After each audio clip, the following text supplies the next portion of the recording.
5 দফা দাবিতে প্রজন্ম বাঁচাও এই স্লোগানকে সামনে রেখে ডিওয়াইএফআই ও টিওয়াইএফ এর উদ্যোগে উদয়পুর জামতলায় এক গণ অবস্থান অনুষ্ঠিত হয়। এদিনের গণ অবস্থানে রাজ্য ও জেলা স্তরের বাম নেতৃত্বরা অংশ নেন।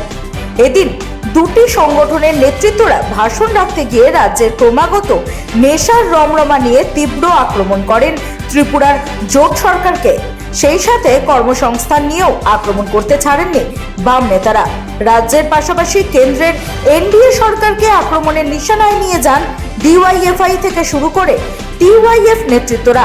এদিনের গণ অবস্থানে উপজাতিদের উপস্থিতি যেমন একদিকে পাহাড়কে জানান দিচ্ছিল, অন্যদিকে শহর ও শহরতলির বাম কর্মীদেরও উপস্থিতি ছিল সারা জাগানোর মতন।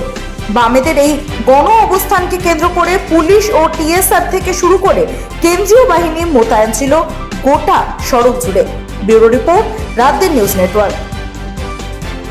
স্বামী বিবেকানন্দ সেই ভারতের কথা বলেননি, আরএসএস বিজেপি বর্তমান সময়ে যে ভারত গড়বার কথা বলছেন, যে ভারতের সংকল্প ওনারা নিয়ে এগোবার চেষ্টা করছেন, এই ভারতবর্ষের স্বামী বিবেকানন্দের ভাবনার ভারতবর্ষের সঙ্গে কোনো মতে মেল খায় না।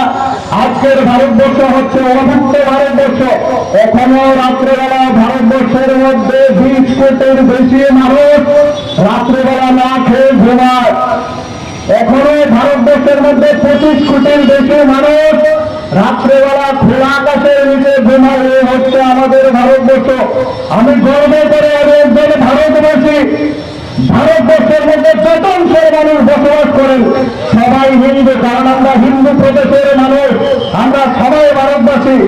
তাহলে আমরা যারা ডিওয়াইএফআই করি আমরাও স্বপ্ন দেখি, আমরা স্বপ্ন দেখি সমাজ পরিবর্তন করবার।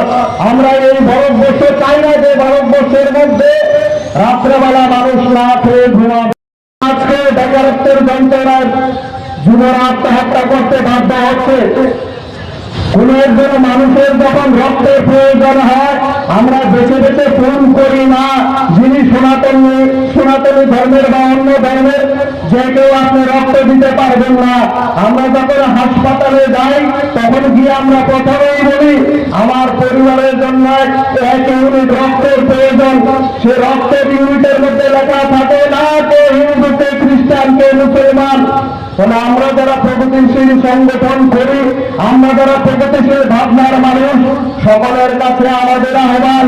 স্বামী বিবেকানন্দ বলেছেন এই বীর সাহস অবলম্বন করো, সদর্পে বলো আমি ভারতবাসী, আমরা ভারতবাসী। এই কথা স্বামী বিবেকানন্দ আরো বহু আগেই আমাদেরকে শিখিয়ে দিয়েছেন।